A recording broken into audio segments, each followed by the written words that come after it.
Fibre का बता देंगे। क्या बताना है?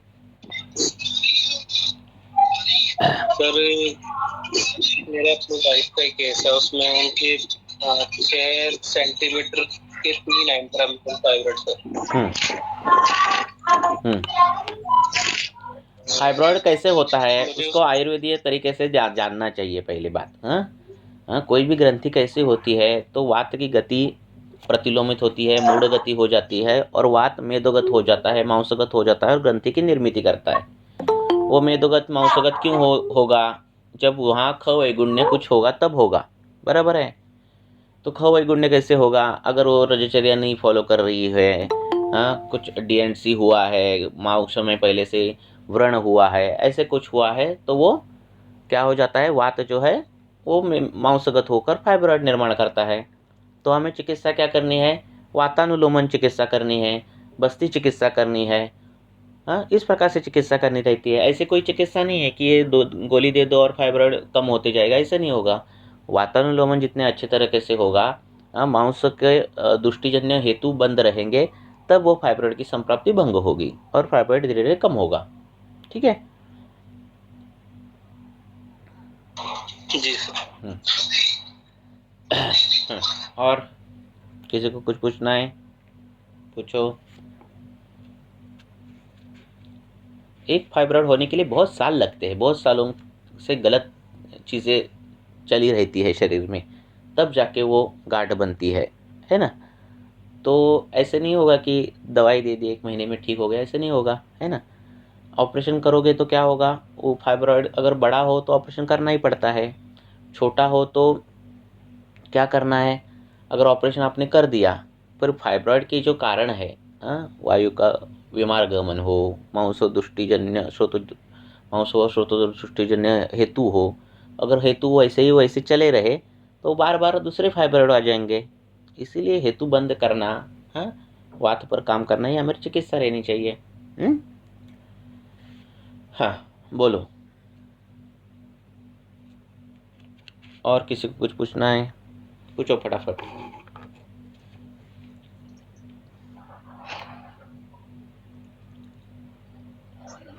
सर बातज कास्ट पे सर और कफज कास्ट सर दोनों जो है सर, इसमें बातज कास्ट सर रहता है कि जो ड्राइनेस रहती है उसकी वजह से सर कुछ कफ खास आता है। हाँ।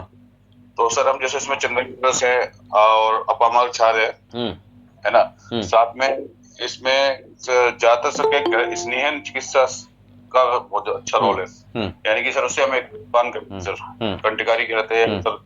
तो सर मैं आपके लिए जानना चाह रहा हूँ कि इसे सर जैसे बात है जो कफज कास में पेशेंट को किस तरीके से उसका पहले तो हम संप्राप्ति बनाए और किस तरीके से उसका मतलब ट्रीटमेंट करें। हाँ, ज़्यादातर वातज जो कास है वो क्षयजन्य संप्राप्ति में आते हैं। हाँ, जैसे वो अति भाषण करना, हाँ, राजयक्ष्मा जैसी संप्राप्ति, हाँ, क्षतज कास जैसी संप्राप्ति, इसमें ये वातज कास आ जाते हैं।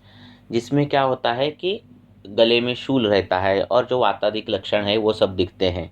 हाँ, जो खांसी है वो रात को बढ़ती है, लंघन की तो बढ़ती है, हाँ, इस प्रकार से वो लक्षण दिखते हैं।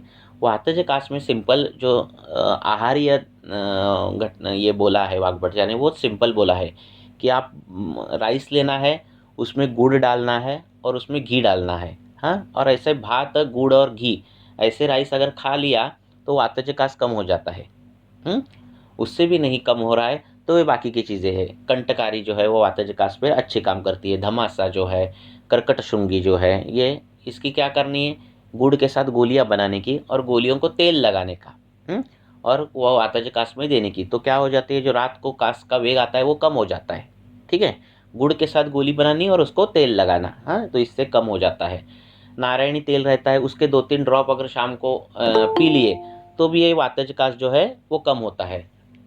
वातजकास में गले में शूल रहता है। हम जहाँ जहाँ देखते हैं कि शूल जहाँ है वहाँ स्नेहन स्वेदन करते हैं, पर कंठ रीजन में हम कभी स्नेहन स्वेदन नहीं करते, और वाग्भटाचार्य ने करने बोला है।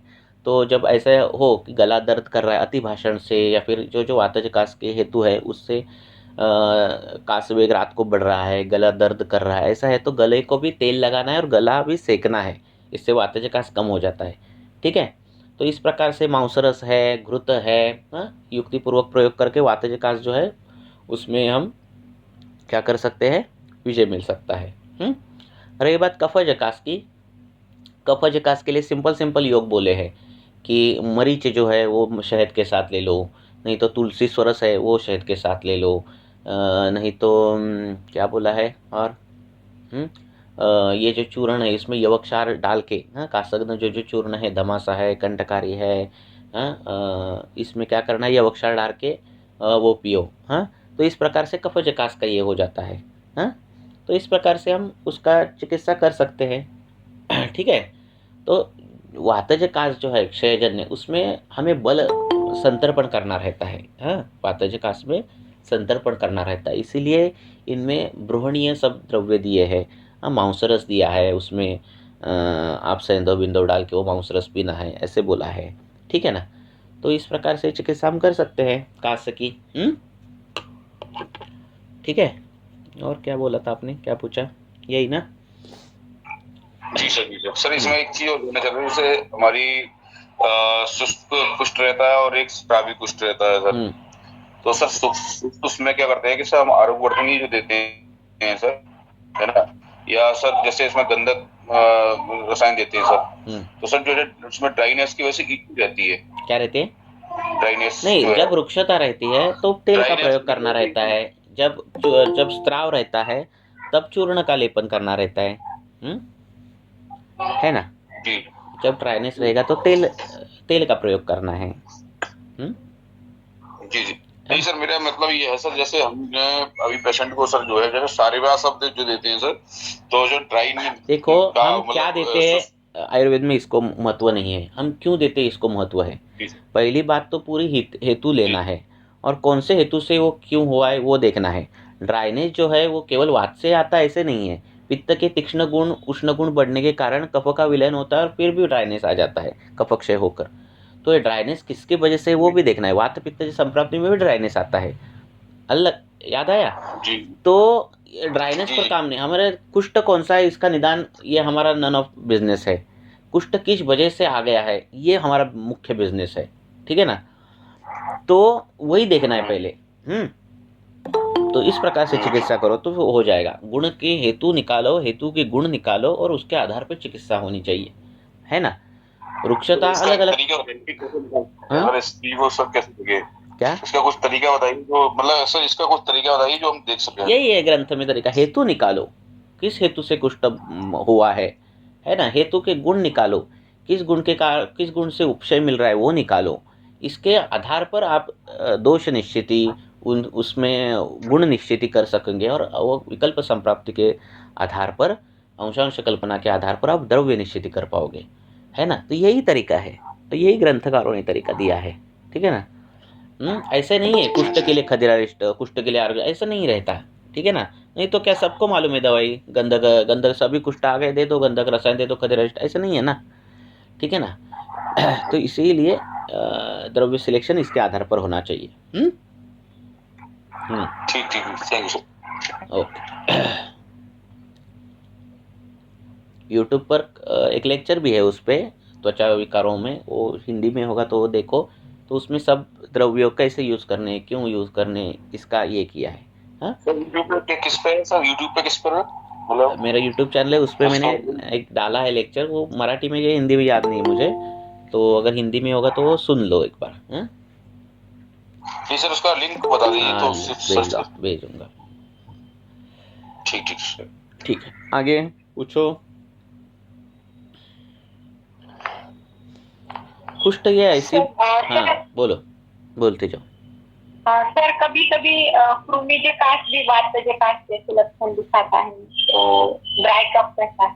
हाँ, कृमि में तर मग कृमिज नहीं रहेगा, कास रहता है, और कृमि ये अलग है, दोनों व्याधि संकर है। कृमि की संप्राप्ति भी है और कास की भी है। हाँ, तो कास अलग अलग चीज़ों से हो सकता है ना। उसको अवरोध चाहिए, फिर अजीर्ण से हो या फिर किसी से भी हो, है ना, बराबर है ना। हाँ, कास की संप्राप्ति, कास, क्षय, हिक्का, श्वास, उरक्षत, ये संप्राप्तियाँ एक जैसी थोड़ी थोड़ी रहती है। ठीक है, एक दूसरे की दवाइयाँ एक दूसरे पर चलती है। कृमि अलग विषय है, हाँ। पर कृमि से हो सकता है कासा, ऐसा कुछ नहीं है। कृमि पर ऐसा बोला है कि कृमि ऐसा कोई लक्षण नहीं है जो कृमि निर्माण नहीं कर पाएगा, बराबर है ना। तो हो सकता है, तो कृमिजन्य हो तो कृमि की चिकित्सा करनी है ना। ऐसा है। और तो क्या पूछ रहे थे आप?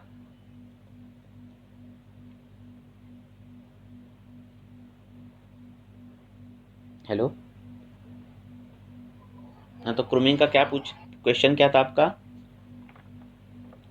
नहीं, डिफरेंशिएट कैसे करने का ऐसे पूछा था सर मैं। वातस्तास और साथ में दोनों भी ट्रीटमेंट देनी पड़ेगी ना सर? काट की भी देनी पड़ेगी। हाँ।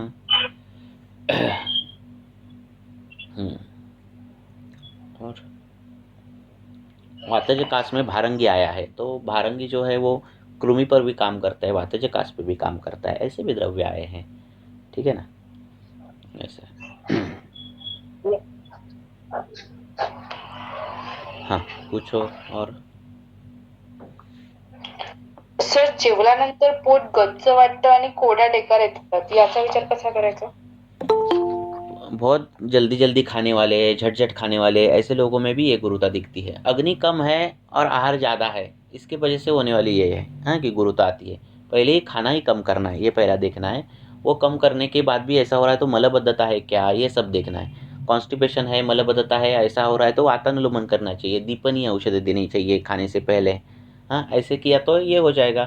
गुरुता आती है तो ये कफ के कारण होती है, कफ के अवरोध के कारण आती है, श्रोतोरोध के कारण आती है। तो श्रोतोरोध में आसवारिष्टों का प्रयोग करने बोला है, क्षारों का प्रयोग करने बोला है। तो पंचकोलासव खाना खाने से पहले ये दिया, हाँ। ज़्यादा गुरुता है तो उसमें आप नियव क्षार डाल दिया, तो ये गुरुता नहीं आती। ठीक है।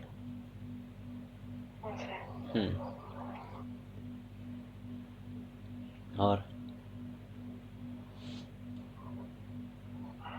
सर, वो जो शर्दरन चूर्ण बताया है, वो भी यूज कर सकते हैं क्या? कर सकते हैं ना। शर्दरन चूर्ण किसमें? आमाशयगत वात में, उसमें लक्षण दिए है, छर्दी है, तृष्णा है, जो लक्षण दिए है ना, उस प्रकार से। शास्त्रकारों ने कुछ भी आधा छोड़ा नहीं है, सब कुछ क्लियर कर दिया है किसमें क्या यूज करना है। फिर वो पानी यूज करने या खाना खाने के बाद शर्दरण का पहला है कि आप शोधन करो, बाद में शर्दरण यूज करना है, ऐसा है, डायरेक्ट नहीं करना रहता है, हाँ। आमाशय वात की संप्राप्ति होनी चाहिए, हाँ। इसीलिए डिटेल केस हिस्ट्री लिखते जाओ और वो ग्रुप में डालते जाओ तो पता चलेगा। लक्षण के अनुसार कुछ हो नहीं सकता, क्योंकि बहुत से हेतु रहेंगे, लक्षण कुछ अलग रहेगा, ऐसा रहेगा ना, इसीलिए। ओके। और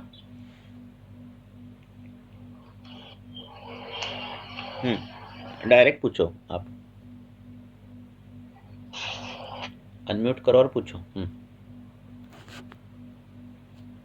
पूछो। हेलो। हाँ, पूछो। हेलो। हाँ जी, प्रणाम सर। हाँ। सर, मुझे पूछना था, जैसे डेंटल एक्समा हो जाता है, जो ये बोलते हैं कि लिपिड की एबनॉर्मेलिटी से होता है, बट कुछ पेशेंट्स होते हैं उनमें लिपिड की एबनॉर्मेलिटी नहीं होती, बट आंख के नीचे और आंख के ऊपर ऐसा उभरा जैसे मांस जैसा बन जाता है। तो इसमें हम क्या आयुर्वेद में क्या कर सकते हैं कि बिना सर्जरी के, मतलब हम कैसे ट्रीटमेंट लें? नहीं, पहले से ही है क्या कि बाद में आया है? सर, बाद में आया। जैसे मोस्टली जो पेशेंट्स यहाँ पे आते हैं उनको क्या रहता है कि पोस्ट डिलीवरी के 1 ईयर के बाद ऐसा हो गया, आंख के नीचे भी हो गया, और स्पेशली फीमेल पेशेंट्स में ये बहुत कॉमन देखा जाता है। देखो, अगर उसमें एडिमा दिख रहा है तो शोथ का विचार करना है ना। अगर वो शोथ वैसे की वैसा है, कम ना होता है ना बढ़ता है जैसा, तो वो कफ शोथ का विचार करना। वो कम ज़्यादा होता है तो वो वातज शोथ है, इस हिसाब से ट्रीटमेंट करना। वैसे स्टेबल है, हाँ, मतलब तो वो कफ शोथ है। होता है। तो हमें जो कुछ उपचार करने हैं, जो कुछ पथ्य पालन बताने हैं, वो कफ के बताने हैं उसको, है ना। सब में नहीं होता है ना, ऐसा नहीं है सब में ही होता है, नहीं। तो कहियों में होता है, तो कहियों में क्यों होता है? तो कहियों में के निदान देखने चाहिए हमें, है ना। बराबर है। तो इस प्रकार से देखो, अजीर्ण में भी शोथ होता है, आंखों के नीचे ऊपर आ जाता है, बहुत सी चीज़ें हैं, हाँ, उसमें शोथ आ जाता सर है। जैसे वो शोथ नहीं जिसको वो जाड़ हो कॉस्मेटिक जाती है सर्जरी से स्किन। हाँ हाँ वो मतलब स्किन अजीब सी हो वही तो, जाती है, वही बड़ी ना। कट्टी सी हो जाती है ऊपर तो भी और कुछ भी आंख के होने दो, नीचे भी। हमारे यहाँ हमारे इसमें जो गुरुता है, जड़ता है, जाड़ थिकनेस है, वो कफ से होता है। ठीक है। ठीक है। कोई भी लक्षण हो, कितना भी लक्षण हो, वो हमारे वात पित्त कफ में ही बैठता है। ऐसा कुछ नहीं होता कि ये लक्षण किस में बिठाऊं, ऐसा होता ही नहीं है ना। तो वो उसमें ही बिठाना और उसके हिसाब से ट्रीटमेंट चिकित्सा करना। फिर कफ है तो कफ की चिकित्सा क्या है, आप चूर्ण का लेपन कर सकते हो तो उनको लेपन दे सकते हो। तो हर केस देख कर वो करना पड़ेगा। स्वतंत्र व्याधि क्या है, सच में क्या हुआ क्या है, इस प्रकार से देखना। ठीक है। ज्यादातर जो पेशेंट आते हैं उनका यही रहता है कि जैसे उनका प्रेगनेंसी के टाइम वेट गेन हो गया तो उसके बाद सडन जैसे 15-20 किलो वेट कम हुआ, उसके बाद उनको ऐसे आइस के ऊपर और नीचे दोनों लेजन ऐसा हो गया, और उसके बाद वो स्थायी रहता है, कितने समय तक स्थायी रहता है। उसकी केस आप डाल दो इसकी केस। हाँ, क्या आप सभी में बोल रहे हैं ऐसे हमारे यहाँ नहीं दिख रहा है, तो आप भी केस डालो कहाँ किस प्रदेश में ऐसे ज़्यादा हो रहा है, बाकी की क्या हेतु हैं, उसके अनुसार देखेंगे हम। ठीक है। हाँ। एक सर और क्वेश्चन पूछना था, जैसे बच्चे हैं, छोटे बच्चे हैं, उनको जैसे फिब्राइल सीजर आते हैं तो उसमें हम कैसे उसको मैनेज करें कि उनको एपिलेप्सी का कोई मेडिसिन ना देना पड़े, आयुर्वेद में कैसे मैनेज करें इसे? देखो वेग जो है वो वात के आते हैं। हाँ, अगर सहजता है, बहुत बचपन से आ रहा है तो बहुत कम चांसेस रहते कि वो, थोड़ा टाइम लगता है वो उसको रिकवर होने के लिए। पर बच्चों को नियमित रूप से लाक्षादी तेल, चंदन लाक्षादी तेल, इसका अभ्यंग करना, हाँ, वेगकालीन अभ्यंग करना रहना चाहिए बच्चों को। दूसरी बात, ब्राह्मी, वचा आदि जो चूर्ण है उसका चाटन जो है वो उगाल कर उसको देना चाहिए। ठीक है।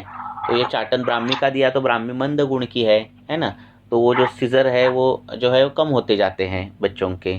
ठीक है। 3 साल के पहले जो बच्चों में बीमारियां होती है वो कर्म विपाक जो बोली है, तो उस प्रकार से वेखंड जो है वो उसको गले में ये करना, हाथ में बांधना, ये सब चीज़ें करनी चाहिए, है ना। तो ये सब एंगल से हमने अगर बाल रोग देखा तो वो कम हो जाता है सीजर। सर इसमें सीपी वाले जो पेशेंट रहते हैं सर, हाँ सर जो बच्चे जो बचपन में सर सीपी वाले जो बच्चे सर जैसे डिलीवरी हुई तो उस टाइम सर बच्चे रोए नहीं, सर सीपी का जो हो जाता है ना, उसमें हो जाता है ना, उसमें तो हो सर जाता है।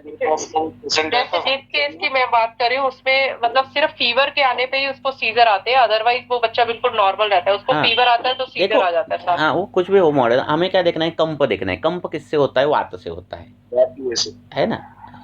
ठीक है ना। तो उस हिसाब से करना। तो वात की ट्रीटमेंट बच्चों में क्या है, अभ्यंग, तो अभ्यंग पहले करना, बराबर है। ठीक है ना। तो अभ्यंग में पूरे बॉडी को अभ्यंग, सिर को अभ्यंग, ये सब होना चाहिए ताकि वात के वेग पहले कम आने लगते हैं।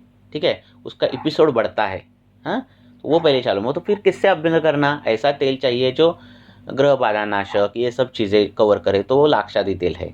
हाँ, या फिर चंदन वाला लाक्षादी तेल, तो इसका तेल का अभ्यंग करना। अभ्यंग लगती चीज़ छोटी है पर उसके इफेक्ट जो है वो बहुत बड़े बड़े इफेक्ट है। ठीक है, तो ये करना चालू।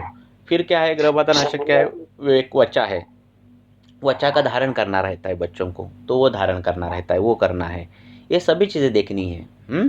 आजकल के क्या हो गया है, डिलीवरी होती है, नॉर्मल डिलीवरी नहीं हो, सिजरियन कर देते हैं, फिर माता का दूध कभी कभार बंद कर देते हैं। ये सभी चीज़ें को काउंट करना रहता है कभी भी व्याधि में। हाँ, हर एक इसमें तो वो सभी डिटेल केस हिस्ट्री लेकर करोगे तो और मैं प्रिसाइज बता सकूँगा उस पर ट्रीटमेंट बच्चे को। है ना। और सर इसी चंदन वाला लाक्षादी तेल का मात्रावस्ती भी क्या हम कर सकते हैं थोड़े समय के लिए? बच्चे को जरूरत नहीं, अभ्यंग बहुत काफी है, अभ्यंग करना काफी रहता है। सर एक बच्चा जो है सर, मैं ऐसे कर रहा हूँ सर, जैसे शंख जो मर्म रहता है सर, और भ्रूमध्य में सर, उसका अभी मैं सब विदकर्म कर रहा हूँ सर। हाँ, लगातार सर डेली मतलब कर रहा हूँ उस टाइम। पहले सर सीजर्स कम हो जाते हैं। हाँ, धीरे-धीरे सर अब कम होने लगे। उन्माद अपस्मार में अपने इधर दोनों आईब्रो के इधर भ्रू मध्य में करने बोला है। अपांग रीजन जो सर आप बता रहे हैं। हाँ, तो वहाँ पर आप कर सकते हो, पहले किया होना चाहिए आपने, उस प्रकार से करो, है ना। जी। है ना। अच्छा सर, द्रव्य में जो है वो हमें द्रव्य जो है वो कौन से देने हैं, जो उन्माद अपस्मार नाशक हो, तो उस अध्याय में जो कल्याणक घृत है, महाकल्याणक घृत है, ये घृतों का जो चाटन भी देना चाहिए बच्चों को।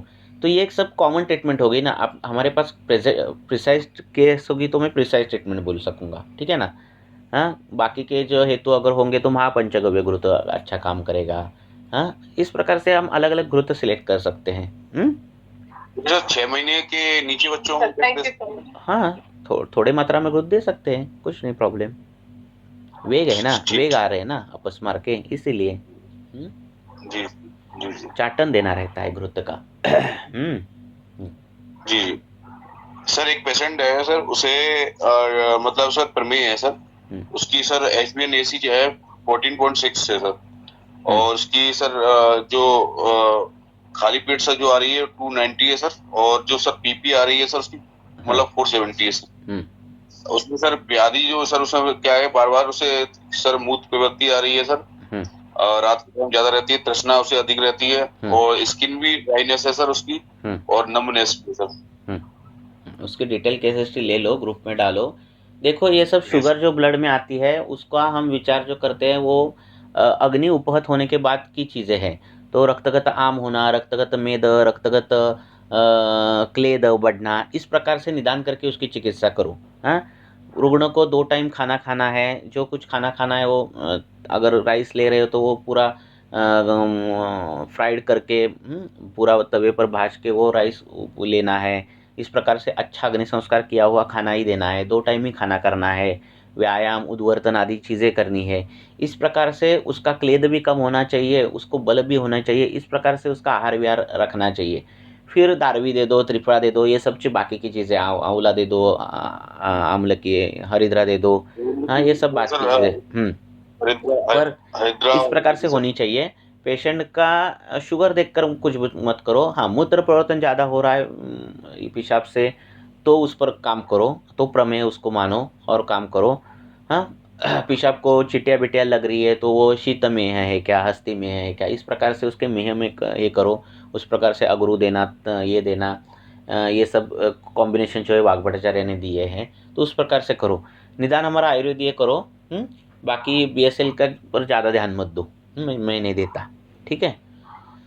अग्नि अच्छा रखा पेशेंट का, प्रसन्न पूर्वक उसने खाना खाया। हाँ, 2 टाइम ही खाना खाया, वो पूरा का पूरा डाइजेस्ट किया, तो शुगर बहुत कम हो जाती है पेशेंट की। उसके लिए जैसे उसे मैंने नागरमोथा चूर्ण और शंखवटी सर अभी दी है सर, उसका दीपन पाचन अच्छे से हो सर। उसके बाद फिर मेरा सर जो मेरा मानना है सर, उसे विरेचन भी दिया जाए। और बाकी सर आप बताइए। वैसे मैं उसके लिए मैंने जो प्लान किया था सर, उसी वजह से ताकतवान होगा रुग्ण तो उसको शोधन करना ही है ना। उसको बल अच्छा हो तो शोधन करना अच्छा ही है ना चीज़। बलवान नहीं हो तो उसको ये करना है हमें, तो शोधन नहीं करना है। ओके जी जी। और किसी को कुछ पूछना है पूछो। प्रणाम सर। हाँ। मेरा एक ऊर्ध्व अम्ल पित्त का पेशेंट है और उसको हमने स्टार्टिंग में पहले विरेचन दिया, मृदु विरेचन दिया, और उसके बाद कुंजल क्रिया भी करवाई उसको, और दवा के अंदर उसका एविपत्तिकर चूर्ण चल रहा था। आपने हेतु बंद किए क्या उसके? सर हेतु सब बंद कर दिए पेशेंट ने, लेकिन अभी भी क्या है, वो पहले बहुत स्पाइसी फूड खाती थी, नॉन वेजिटेरियन थी, वो सब चीजें उसका खत्म कर दिया है। बीच बीच में जो राइस की वजह से उसको फ्लेयरिंग रहती थी, मतलब बार बार उसको एसिडिटी, जैसे ही चावल वो खाती तब भी एकदम से तेज एसिडिटी हो जाती थी उसको, तो वो भी बंद करवाया। अब वो दलिया खिचड़ी और नॉर्मल मूंग की दाल और इन सब नॉर्मल खाने पे है सर, बिना मिर्च मसाले वाले खाने पे। उसके बाद भी उसको तेजाब बार बार बन रहा है। क्या बन रहा है? तेजाब बार बार एसिडिटी बन रही है।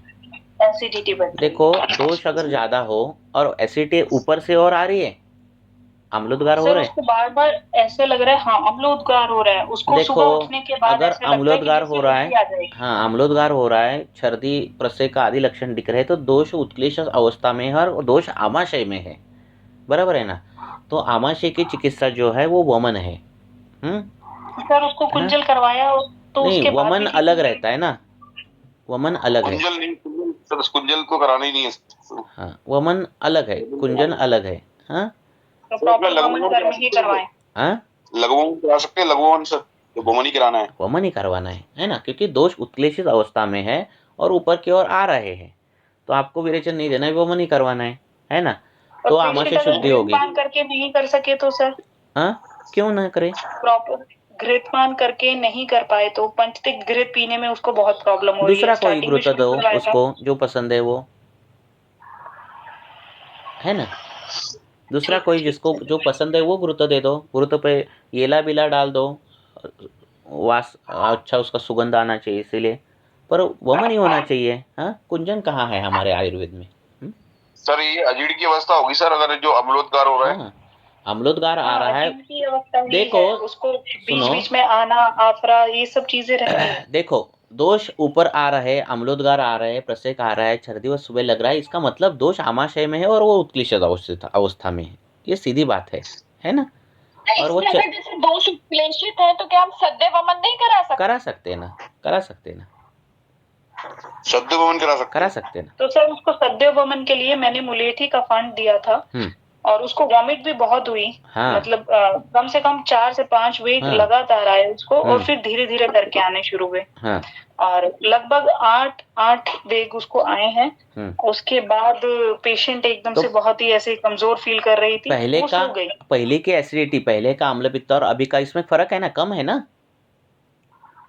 पर सर जिस दिन उसको करवाया अम्ल पित्त तो कम हुआ, लेकिन नेक्स्ट डे उसको फीवर आ गया। उसके कुछ तो हेतु चालू होंगे, वो देखो। बहुत छोटे छोटे हेतु रहते हैं। हाँ, नहाने से पहले चाय पीना, ये हेतु होता है, वो हम निगलेक्ट करते हैं। हाँ, नहीं, मैं एक उदाहरण तौर पे दे रहा हूँ। हाँ, जब हम केस पेपर लिखते हैं तो 2 पेज उसके हेतुओं के रहते हैं पेशेंट के। हाँ, तो इतना अपेक्षित है प्रश्न पूछना और हेतु निकालना। हाँ, कुछ तो हेतु चालू रहते तभी दोष होता है, ऐसे आसमान से नहीं टपकेगा दोष, बराबर है। हाँ, वो देखो बार बार क्यों हो रहा है। हाँ, दूसरी बात जो है, अम्ल पित्त नाश करना है तो तिक्त रस जो है, कड़ू, भूनिम्ब आदि जो चीज़ें हैं, तो उससे वो कवर होता है का, वो देखो। सूर्यशेखर आदि जो कल्प है वो उसको तात्काल रिजल्ट देंगे, पर उसकी जो संप्राप्ति भंग जो है वो भूनिम्ब आदि दवाइयों से होगी। हाँ, तो उस प्रकार से देखो। भूनिम्ब आदि क्वार्ट भी दिया उसको हेतु क्या है सर, मुझे जो समझ आया उसको स्ट्रेस बहुत ज्यादा रहता है। फैमिली में अभी रिसेंट में कोई डेथ हुई तो उसके बाद उसका स्ट्रेस लेवल और बढ़ गया और उसी दिन उसको ये सब चीजें भी कुछ तो हेतु चालू रहता है। ऐसा कुछ होता नहीं कि हमने दिया होना नहीं, ऐसा नहीं होता, कुछ तो होता ही है। कार्य कारण भाव है, अलक्षत, हर एक चीज को कारण है, चाहे वो ठीक होना हो या ना ठीक होना हो, है ना, बराबर है। तो वो ढूंढना ही हमारा काम है। ठीक है। पर जब जब दोष ऐसे आते हैं, उत्क्लेशित अवस्था रहते हैं, तो वमन ही करवाना है, क्योंकि दोष आमाशय में है ना। इसीलिए उस प्रकार से करो, हेतु और निकालो, बार बार निकालो। ठीक है। कभी कभार पेशेंट हेतु नहीं बताते, उनके अटेंडर को पूछना चाहिए रहता है। हाँ, बराबर है। सर एक और केस है, 17 साल की लड़की है, लुकोरिया का इशू रहता है। उष्णता अगर हो, हाँ, द्रवता नहीं हो, तीक्ष्ण उष्ण गुण ज्यादा हो, तो घृत का सेवन, घृत का चाटन करना है, तो उससे वो तीक्ष्ण उष्णता जाती है ना। अगर द्रवता हो उसमें तो ग्राही द्रव्यों का प्रयोग करना है। तो इस प्रकार से द्रव्यों का सिलेक्शन करो। बोलो। ठीक है सर। 17 साल की लड़की है, उसको लुकोरिया का इशू रहता है, बैक एक है, लोअर बैक एक। और जब महीना आता है, पहले तो उसको हर 20 दिन में आ जाता था, साथ में पीसीओडी की भी शिकायत रहती थी। उसका वजन जो था वो 84 kg है और हाइट जो है वो 5'8" है। हाँ जी, रुग्ण स्थूल है। हाँ, स्थूल है सर, स्थूल है। पर फिजिकली देखने में बहुत ज्यादा स्थूल नहीं लगती है, केवल हिप एरिया से ज्यादा हेल्दी है। क्या काम करती है वो? स्टूडेंट है सर अभी। व्यायाम नहीं है जी, थोड़ा भी ना? व्यायाम नहीं है, सारे दिन पढ़ने का ही काम है। देखो, व्यायाम अव्यायाम जो हेतु है वो मेदो व श्रोतदृष्टि का हेतु बोला है ना। ऐसे पेशेंट जो है वो प्रमेय के पहले स्टेज पर रहते हैं कि होने वाला है, क्लेद खराब होने वाला है, मांस खराब होने वाला है, क्लेद शरीर का बढ़ने वाला है, मेद शरीर का दुष्ट होने वाला है, इस स्टेज पर रहने वाले पेशेंट रहते हैं। हाँ, लाइफस्टाइल चेंज करना, यही उनकी ट्रीटमेंट रहती है। आप दे दो, लोद्र दे दो, पुष्चानुक दे दो, कुछ भी दे दो, ठीक ठाक उतने देर तक ठीक हो जाएगा। पर मेद दृष्टि उनमें रहती है। हाँ, कभी कभी स्वेदा दिख के रहता है, पसीने को गंदा स्मेल आता है, ऐसे रहता है ना। तो उनको हाँ, तो ये अब हमें क्या देखना है, हमें पेशेंट देखना है कि हमें पेशेंट हमारे सामने आया है वो स्थूल है, हमें क्या करना है, अपदर्पण करना है। अपदर्पण करना है तो उनको बोलो क्या क्या करना है, आपको व्यायाम करना ही पड़ेगा। व्यायाम का महत्व उसको बोलो कि कितना व्यायाम करना है, क्या करना है, पसीना आना चाहिए, है ना। कुछ शरीर की विषयुक्त घटक है वो स्वेद से ही बाहर आनी चाहिए, है ना। कोई जो है वो मूत्र से आने चाहिए। तो इनमें कुछ ये नहीं आता, व्यायाम नहीं करते, मेद कैसे ठीक होगा उनका, बराबर है ना। तो उनको बोलो सिर्फ दवाई से अगर ठीक होते थे तो दुनिया में कोई व्याधि नहीं रहता था, क्योंकि सभी दवाइयाँ है ना। पर ऐसे नहीं होता, सिर्फ दवाई से कोई नहीं ठीक होता, बराबर है ना। तो लाइफस्टाइल चेंज करना वो बहुत इंपॉर्टेंट है। उनको बोलो आज अगर आपने व्यायाम नहीं किया तो कल पीसीओडी और बढ़ेगा, फिर उसके कॉम्प्लिकेशन क्या क्या होंगे वो सब बताओ उनको। हाँ सर, सब बताया, अभी वो कर भी रही है। हाँ, तो होगा ना धीरे धीरे। 20% अभी आराम भी है। हाँ, तो आराम से होता है। देखो ये चीजें, देखो आपके गांव के लोग जो औरतें व्यायाम करते हैं, खेती करते हैं, उनमें ये सब रज के कुछ समस्या नहीं रहती। ये सिटी में रहने वाली और पढ़ाई करने वाली, जागरण करने वाली, रजचर्या फॉलो न करने वाली, ये सब औरतों में ये सब चीजें रहती है ना। तो ये संतर्पण के कारण होता है ना। तो इस प्रकार से जो है वो चीजें देखनी है। स्त्री में अधोगुरुता रहती है और पहले से पहला ही व्यायाम कर। हाँ बोलो। अगर खोलीसिस्टाइटिस हो जाए तो क्या करें? ये सब चीजें तो कंट्रोल हो जाएगी उस पेशेंट की, लेकिन साथ में उसको कॉलिसिस्टाइटिस भी है, बीच बीच में कभी कभी। ये क्यों होता है? ये होता ही क्यों है? क्योंकि ऐसी दिनचर्या के कारण वायु को ढंग से गति नहीं मिलती। स्थूल रोगों में जो रुग्ण है उनमें मल प्रवर्तन जो है वो अर्श की जैसी संप्राप्ति बढ़ती है, क्योंकि इतना फैट का डिपोजिशन रहता है, तो जो मल है तो उस प्रकार से वो आता नहीं। तो वायु की गति जो वातानुलोमन होनी चाहिए वो ऊपर की ओर जाती है। दूषित कहाँ है? मेद दृष्टि हुई है। दृष्टि कहाँ है? जो दृष्टि है वहाँ वायु जाकर ग्रंथि पैदा करता है। आज कोलिसिस्टाइटिस का विचार करोगे पर आगे और कोई कहाँ तो फाइब्रॉइड आएगा, पीसीओडी आएगा, और कहाँ तो ग्रंथि आएंगे। तो उनको बोलो, ठीक है ना। तो ये सब चीज़ें हैं। जैसे जैसे आप अपदर्पण करोगे, जैसे जैसे व्यायाम करोगे, जैसे जैसे अभ्यंग करोगे, जैसे जैसे उद्वर्तन करोगे, कोई भी इसमें से चीज़ करोगे, वैसे वैसे ये सब चीज़ें धीरे धीरे सब खत्म होती जाती है, ठीक है ना। क्योंकि एक दिन में हुई चीज़ नहीं है ये, बराबर है। एक दिन में नहीं हुई चीज़ है ये, बहुत दिनों से गलत जब आहार विहार रहता है तब जाके ये होता है ना। 80 किलो वजन बढ़ने के लिए उसने कितना उसका अपत्यकर आहार विहार होगा वो देखो, है ना। बहुत बैठे बैठे खाते लोग। हाँ, इसीलिए शरीर क्या है, 2 हाथ भगवान ने दिए, 2 पैर भगवान ने दिए। इसका मतलब 2 हाथ ज़्यादा चलाने हैं, 2 पैर ज़्यादा चलाने हैं। दिमाग एक ही दिया है तो वो ज़्यादा नहीं चलाना रहता है। लोग क्या करते हैं, वो हाथ पैर चलाते नहीं और वही दिमाग ही ज़्यादा चलाते हैं, तो इससे बीमारियाँ और बढ़ती है ना। तो हाथ पैर ज़्यादा चलनी चाहिए, फिजिकल एक्टिविटीज़ होनी चाहिए।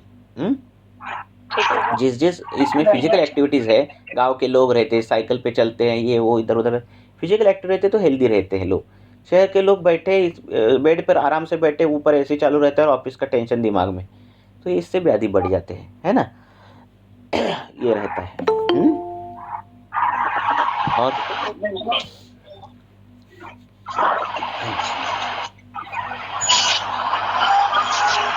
पूछो। हाँ, और क्या पूछना है किसी को?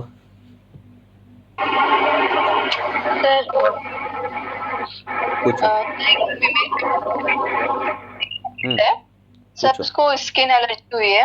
किसको? सर उसने मतलब एक 36 ईयर फीमेल पेशेंट है, स्किन एलर्जी हुई थी। मतलब उसने वो जो फेयरनेस जेल वगैरह आते हैं ना, वो कुछ यूज किया 2-1 महीने। उसके बाद से उसको मतलब चेहरे पे क्या होने लगा, ड्राइनेस, फिर रेडनेस, और ड्राइनेस होती है और फिर वो स्केलिंग टाइप होता है ना, वैसे होने लगा। तो उसके बाद उसने वो एलोपैथी के भी काफी ट्रीटमेंट किए बट नहीं ठीक हुआ। वो स्टेरॉइड्स वगैरह यूज करके उसकी स्किन भी पतली हो गई। मतलब उसको बिल्कुल भी सहन नहीं होता है। आइस अप्लाई करने से भी उसको स्किन प्रॉब्लम हो जाती है। फेस में कभी कभी वो रेड स्पॉट्स जैसे हो जाते हैं, ऐसा सब होने लगा है। हाँ। और अभी कुछ 2 महीने से तो ज्यादा ही हो रहा है, रेडनेस, ड्राइनेस और स्वेलिंग, इस तरह की हाँ, तो प्रॉब्लम। रेडनेस, ड्राइनेस ये सब वात पित्त कुष्ठ जैसे लगते हैं ना लक्षण, तो उसमें तिक्त घृत लगा सकते हो आप, या फिर विषग्न द्रव्यों से सिद्ध घृत, इसका लेपन लगाने बोलो उनको। तो ये रेडनेस भी जाएगा और ये भी जाएगा। साथ ही उसका आहार विहार देखो, उस प्रकार से कुछ है क्या। हाँ, जागरण आदि अगर होगा तो उसमें भी वात पित्त संप्राप्ति घटेगी और ये सब चीज़ें बढ़ेगी, वो भी देखो। हाँ, और उसको विषग्न 11 बजे सोती है वो, सुबह 6 बजे उठती है। हाँ, ठीक मैंने है। काफी तो हिस्ट्री ली है उनकी। हाँ, तो हाँ। अभी उसको क्या करो, विषग्न द्रव्य जो है, हाँ, जैसे मंजिष्ठा है, हरिद्रा है, शिरीष है, चंदन है, इनसे सिद्ध घृत करो और घृत का लेपन करने बोलो चेहरे पर, है ना। अच्छा। हाँ, तो वो तो सर अगर ये मतलब हाँ। जैसे जी, ये द्रव्य सब मिक्स करके डायरेक्ट घृत में भी अगर सिद्ध नहीं कर पाए तो डायरेक्ट घृत में मिक्स करके लगा सकते हैं? हाँ, लगा सकते हैं, पर क्या होता है उसका उतना फायदा नहीं होगा जितना सिद्ध करके लगाओगे ना। पेशेंट साथ में 2 मिनट में सिद्ध हो जाएगा। हाँ, उसका क्वाथ बनाना है, घृत डालना है और पानी ये करना है। हाँ, तो ये कर सकते हो, ठीक है। मंजिष्ठादि जो चूर्ण, अगर ये क्या होता है, मंजिष्ठादि चूर्ण, कई चूर्ण रहते वो एकदम फाइन नहीं रहते टालकम जैसे, तो उसमें रेशा रेशा रहते हैं, तो वो घिस जाते हैं और फट जाती है त्वचा। ये प्रैक्टिकल चीज़ें हैं, जब प्रैक्टिस जब करोगे तब पता चल जाती छोटी मोटी चीज़ें। तो और क्या हो जाता है, एब्रेशन आ जाते हैं जब घिसता है तब चूर्ण। जी सर। हाँ, तो इसीलिए अगर डायरेक्टली अप्लाई कर रहे तो भी चलेगा, तो भी चलेगा, पर विष के हेतु है, इसलिए मैंने विषग्न द्रव्यों से सिद्ध बोला। अच्छा अच्छा, हाँ, ठीक है सर। इंटरनली सर, इंटरनली वैसे कुछ हेतु है क्या, देखो। नस से करो उसको। नस से? किससे सर? नस से किसी विषग्न, ऐसे भी घृत दे रहे हो तो उसका तेल बनाओ, नहीं तो उसी घृत से नस से करवाओ उसको। ठीक है ना। विषग्न वाले घृत से ही नस से करा सकते हैं? हाँ, करा सकते हैं। 4 द्रव्य तो ले लो। से करा सकते हैं? घृत से शक्य, तेल से कभी भी नस से करना, क्योंकि शिर भाग जो है हमारा कफ प्रधान भाग रहता है ना, तो घृत का नस्य 1-2 दिन 3 दिन ऐसे चल जाता है। रोज करना है तो तेल का ही नस्य करना है। अच्छा, नहीं तो क्या होता है, गुरु शिरोगुरुता आ जाती है। अच्छा, कुमकुम आदि तेल से नस्य करो। अच्छा, नहीं तो कितने ड्रॉप्स? 3-3 4-4 बूंद ऐसे डालो। वो पेशेंट देखकर सब डिसाइड करो। मतलब हाँ, कौन से टाइम में देना चाहिए ठीक रहेगा? दिन में दे दो ना, दिन में दे दो, या फिर अभी 4-5 बजे ऐसे दे दो। अच्छा, एक ही बार देना है? अच्छा। और सर इंटरनली कुछ फिर मेडिसिन वगैरह? इंटरनली पेशेंट की केस डिटेल ले लो, ग्रुप पे डालो, फिर हाँ उस प्रकार की होगी तो वो इंटरनल रक्तपाचक दे दो। पित्त जो, हाँ, वात रक्त में जो द्रव्य आए हैं उसका प्रयोग करो। ठीक है। तिक्त घृत आप पेट में भी दे सकते हो पेशेंट को। फिर कितना मात्रा में दे सकते हैं? पेशेंट के अग्नि कैसा है, 1-1 चम्मच दे सकते हो दिन में 2 बार। ओके सर, ठीक है, थैंक यू। हम कभी घृत लगाने नहीं बोलते, पर घृत लगाने भी बोला है विसर्प में वाग्भटाचार्य ने। तो घृत का लेपन भी कर सकते हैं। हाँ, जैसे दाहादि लक्षण है, वात पित्त जैसे शूल है, तो घृत का लेपन से भी ज्यादा फायदा होता है। हाँ जी sir, thank you sir. Okay. और हाँ, बोलो, किसी को कुछ पूछना है डायरेक्ट पूछो। हाँ सर, ये थोड़ा मतलब जो पानी पीने के नियम है, दूध पीने के नियम है और चाय पीने के, इसके बारे में थोड़ा बताएंगे?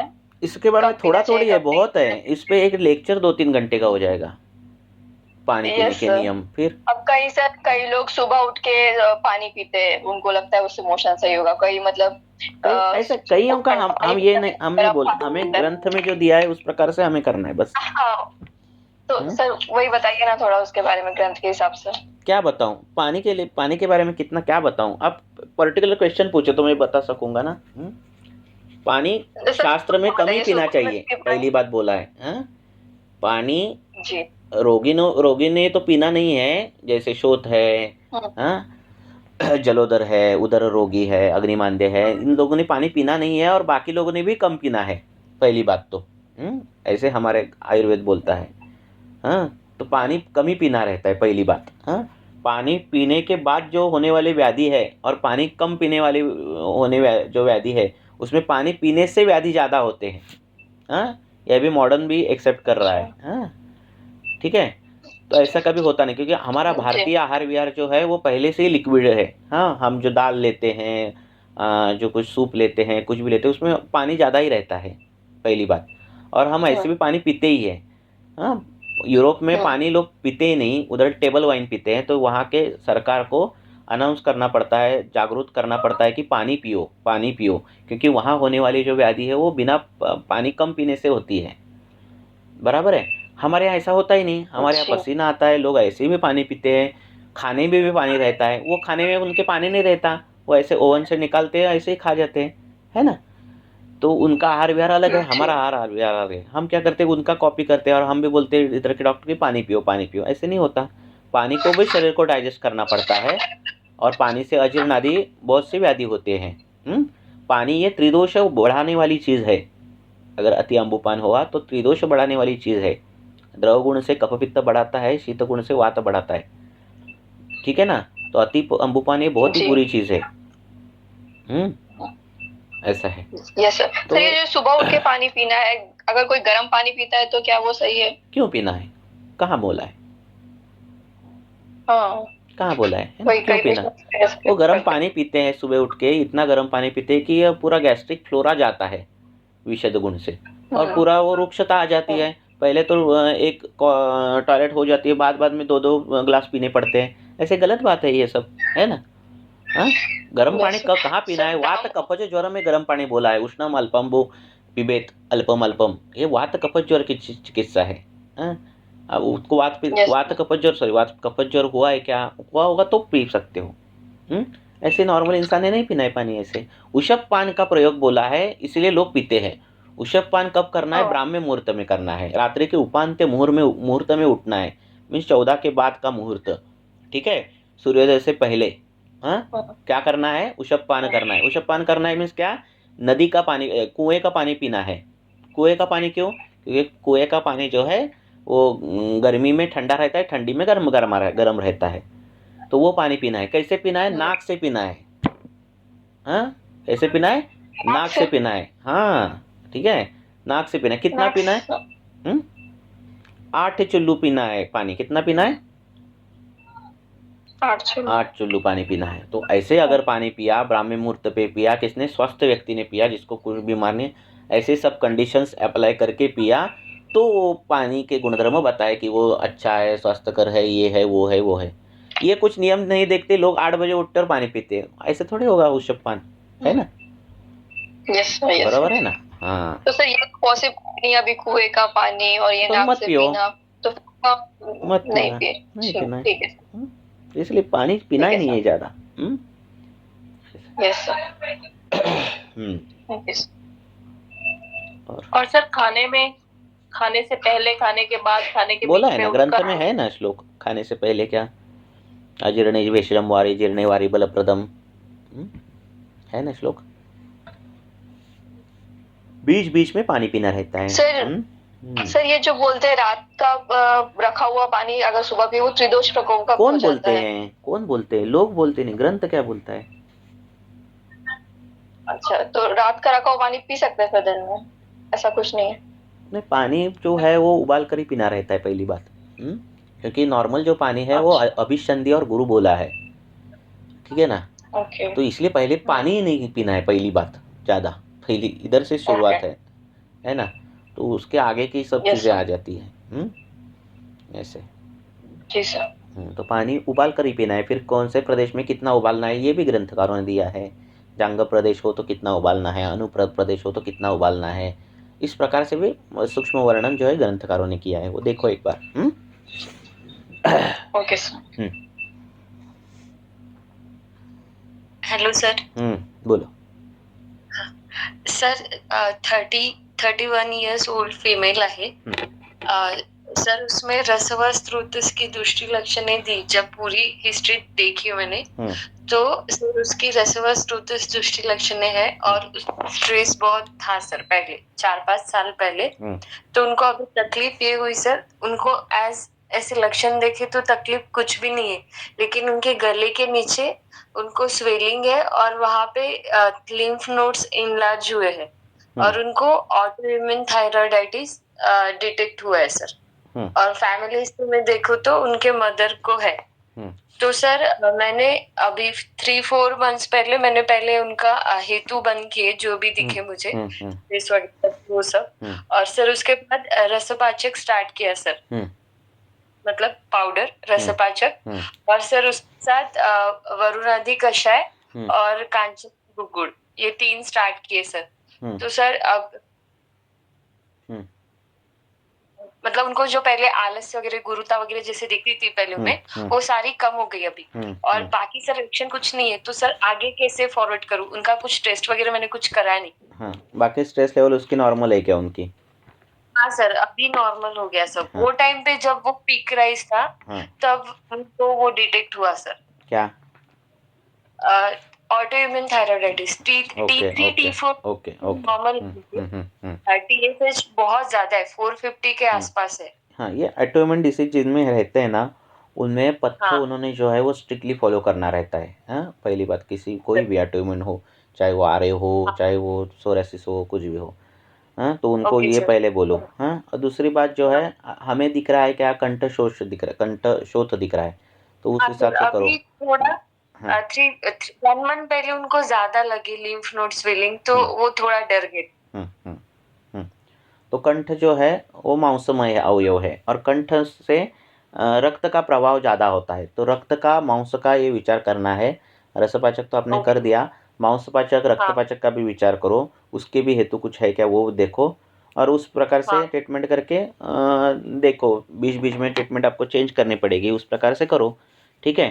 कंठ जो है वो कफ स्थान में आया हुआ अवयव है, तो जो उसको शोधन में एक वमन जो है वो वसंत में एक बार उसको वमन भी करवाओ, ठीक है, क्योंकि ऑटोइम्यून डिसीज है इसीलिए। हाँ, तो वसंत में करो, अभी अगर है कर सकती है तो करो। हाँ, क्योंकि वो कफस्थान में व्याधि है इसीलिए। Okay sir. हाँ, तो इस प्रकार से देखो। हाँ बोलो। हाँ बोलिए सर।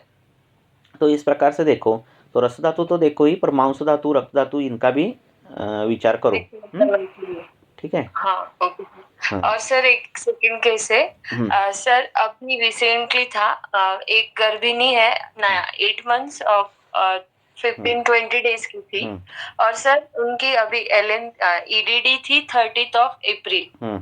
तो सर मुझे ये पूछना है कि सर विदाउट उनको अच्छे से काउंसलिंग नहीं करते पेशेंट को तो कितने गंदे मतलब साइड इफेक्ट, और पेशेंट कुछ भी खाता है और due to lack of knowledge sir उनको कुछ समझता नहीं है।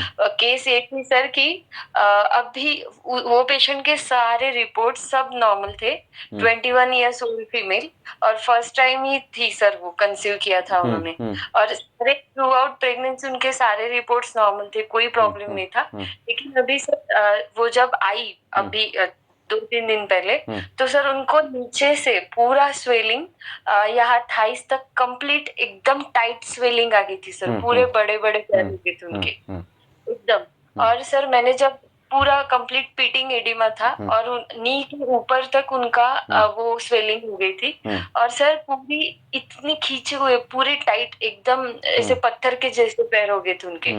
तो मैंने उनकी हिस्ट्री लिखी, कुछ तो कुछ मतलब अभी 8वां महीना है ना। हाँ सर 8 मंथ कंप्लीट हो गया। अभी 1 ही महीना बचा है। हाँ अभी 30 तारीख को EDD थी। ओके है हाँ 30 अप्रैल को। तो मैंने उनको पूछा कि कुछ तो कम किया होगा आपने खाने में या कुछ, क्योंकि सर बाकी सब नॉर्मल था उनका, कोई प्रॉब्लम नहीं थी। तो सर उन्होंने अभी रिसेंटली 20 दिन के पहले रोज दही खाया उन्होंने। तो दही जो है वो शोथकर है ना। हाँ रोज दही खाया, और मतलब बोले पहले बोला उन्होंने कुछ नहीं, लेकिन एक कंटिन्यू 1 दिन बाद दही खाया, और उन्होंने कच्ची कैरी खाई सर। तो ये दोनों आम्ल रस जो है वो शोथकर है, दही शोथकर है ना।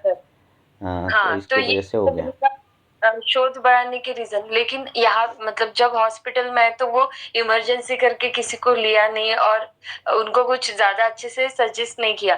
तो मैंने उनको पहले हेतु सेवन बंद करने के लिए बोला और उसके साथ साथ सर अब इसको शोथ बोलेंगे या उरुस्तम बोलेंगे? नहीं, ये शोथ ही है ना? शोथ ही है ना? तो शोथ है ना? तो गर्भिणी में जो चर्या है ना, वो फॉलो नहीं करने की वजह से आ गया हुआ शोथ है ना? अभी उनको कुछ नहीं, खाने में मूंग दाल दे दो ज़्यादा खाने के, जो हम दही को ये करते हैं। हाँ, बस मूंग दाल दे दो, बस इतना करो। थोड़ा शहद भी थोड़ा खा सकती हो तो खाओ, बोलो उनको, हाँ, बीच बीच में, बस इतना ही करो। और अभी प्रेगनेंसी के बाद वो सोच जाएगा। दही भी बंद कर दो, पानी एक्स्ट्रा पानी पीना बंद कर दो। जो कुछ पानी पियोगे वो बॉइल्ड और ठंडा किया हुआ पानी पीना है, वो सब चीज़ें उनको बोलो। हाँ, शोधग्न चीजें। अभी कुछ नॉर्मल मतलब कुछ भी देने की जरूरत नहीं अभी है ना? कुछ भी जरूरत नहीं, अभी कुछ भी जरूरत नहीं। हाँ, शूंठी बिंठी उसमें आहार में उसके डाल दो, ठीक है। गुड़ बीड़ अगर खा रही हो तो बंद कर दो।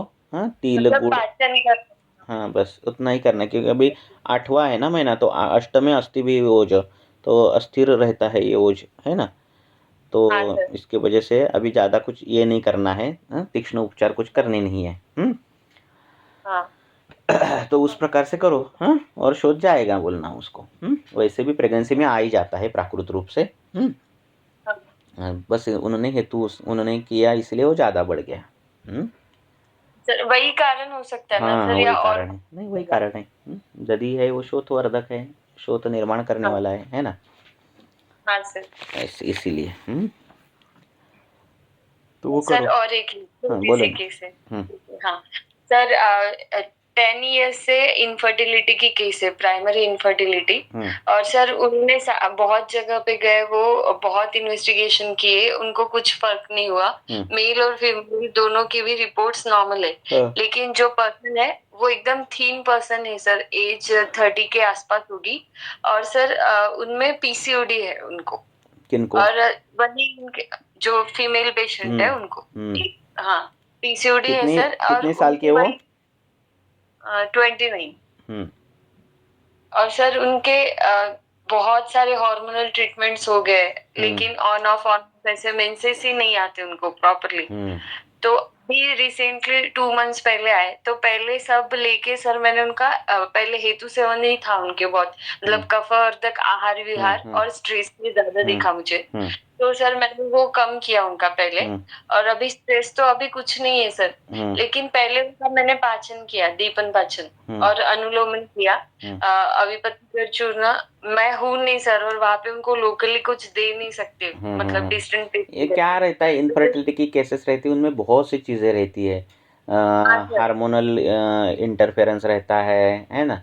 एलोपैथी बहुत रहता है, तो ये सब का विषय का विचार करना पड़ता है। ऐसा एक फॉर्मेट नहीं है ट्रीटमेंट का कि इसको ये दो और इसको ये दो, ऐसा नहीं है। हाँ, वातानुलोमन रेगुलर करना रहता है, आर्तो दृष्टि है क्या वो देखनी बार बार पड़ती है। ये सब होकर भी दैव पर भी छोड़ना पड़ता है सभी चीज़ें। ये भी चीज़ें हैं, है ना?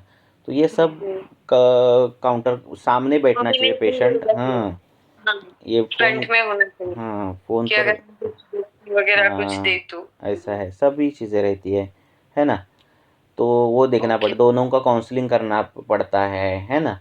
क्योंकि स्ट्रेस में वो उन क्या करते हैं, वो इनमें संबंध रखते हैं स्ट्रेस में, तो स्ट्रेस में रखते हुए संबंध में भी काम नहीं आते, तो वो देखना रहता है। उनको डेट बतानी पड़ती है ओव्यूलेशन की। इस प्रकार से वो सभी चीज़ें वो पूरा चेंज करनी पड़ती है, देखनी पड़ती है, फिर जाके कुछ बन जाता है। ऐसा है, थोड़ा कुछ मिलता है, पूरा टाइम लगता है ऐसा है। ठीक है, चलो, ओके, शुभ रात्रि। हाँ, गुड नाइट।